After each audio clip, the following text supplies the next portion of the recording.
I got to play in a private playtest for Impulse, Studio 1047's upcoming FPS game.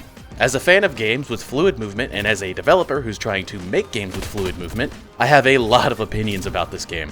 I'll give you the TLDR first, because I predict there's going to be a lot of videos coming out trying to put Impulse into an early grave. You know who you are. This game is amazing. A little rough around the edges, but it's genuinely one of the most fun times I've had playing an FPS game in recent memory. A little context for the footage you're seeing: I wasn't allowed to record my own gameplay of the playtest as it was private and under an NDA. However, I am allowed to talk about my experience with the game and show off approved B-roll footage. So, with that out of the way, I'd like to give you my thoughts on the game. First, let's get the elephant out of the room. This game is heavily inspired by Titanfall, and the developers are not shy about that. I will say, if you're going into this game expecting the bombastic mech fights and the constant cat-and-mouse gameplay of Pilot vs. Titan, you're not going to find that here. If you're someone who's been saying, I wish there was another game like Titanfall, I need you to seriously ask yourself what you mean when you say that. If you're looking for the fantasy of playing as a mercenary who pilots a big robot that has a fun personality, Impulse might not be for you. If you're looking for a game that recreates a lot of the movement systems Titanfall had to offer within the context of an arena shooter, you're in the right place. Impulse at its core has a heavy focus on flow state. Every ability you have accentuates each other. You seamlessly flow between sprinting, jumping, crouch sliding, wall running, and grappling, all while gaining and maintaining momentum. As a developer myself, I can confidently say making any one of these systems in a vacuum is pretty easy. The hard part is making them interact with every other system in a way that makes the whole experience greater than the sum of its parts. When it comes to Impulse, 1047 did their homework. Their movement system feels natural and flows nicely into itself, letting you chain everything together easily. If this wasn't a high-octane FPS game, the movement itself would fit perfectly in one of those race-to-the-end parkour games. It's almost zen-like. That's not to say the movement in this game isn't without its flaws, but the cool thing is, a lot of those flaws can be easily buffed out. Personally, I think they nailed it with the wall running and crouch sliding aspect of the game. However, I think some tweaks are needed for the grappling hook. I was expecting to be able to slingshot myself with the grappling hook like you can in Titanfall, but unfortunately that's not really a thing you can do in this game. The grapple reels you in pretty slowly, so its main purpose is to act as a way to preserve momentum when swinging around wide corners. Doing this is fun, but I feel the grapple will be better utilized if the reel-in speed is greatly increased. Also, I think the grappling hook distance is too short by default, but apparently there is a perk you can equip that fixes that. I just never got the chance to use it. One of the weaker, yet still interesting aspects about this game is it's not just foot soldiers running around at Mach 10. There's also mechs. Like I said before, if you're playing this game expecting the fantasy of being a mech pilot, I think you'll be disappointed.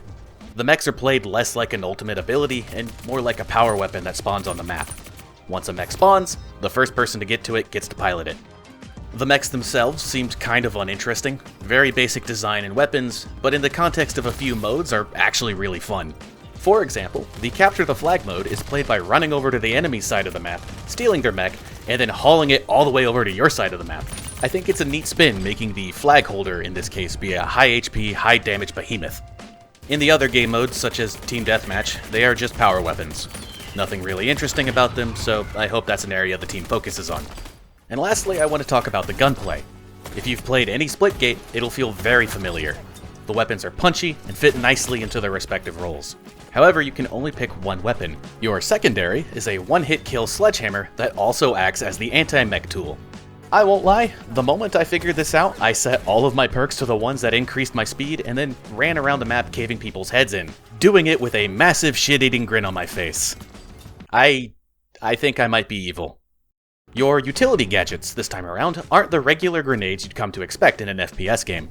Instead, you get plasma-activated infusions of nanotech, aka paint. These act as little grenades that you can throw, and when they explode, they coat the area in paint. Kind of. The coated areas can give you different status effects when you walk into them, such as a speed boost or increased jump height, or even a zone of healing. I actually really like the paint system, though admittedly I almost exclusively use the one that gave you a speed boost. I've always wanted a Titanfall mode where you have both the grappling hook and stim available to you at the same time. One thing I deeply appreciate is that this game has a more classic perks and attachment system, akin to early Call of Duty games.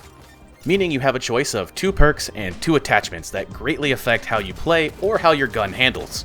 I don't know why modern FPS games opted for the super granular version of gun customization, where adding a stock to the weapon makes it 0.001% more efficient at aiming down the sights. Messing around with those kinds of systems always felt like a waste of time to me. So seeing how Impulse handles this feels like a breath of fresh air. 1047 has come out to say they want to release this game into early access at the price of $20. Personally, the experience on offer here is exactly what I'm looking for in an FPS game, so I will be buying this on day one. Thankfully, the early access launch is happening later this month on the 24th. You'll even be able to play it for free for Steam Next Fest on the 15th if you want to try before you buy. I'm very excited for this game, and if you're the same kind of freak as me when it comes to movement in video games, I hope I was able to convince you of this game's potential. Thank you so much for watching, and have a wonderful day.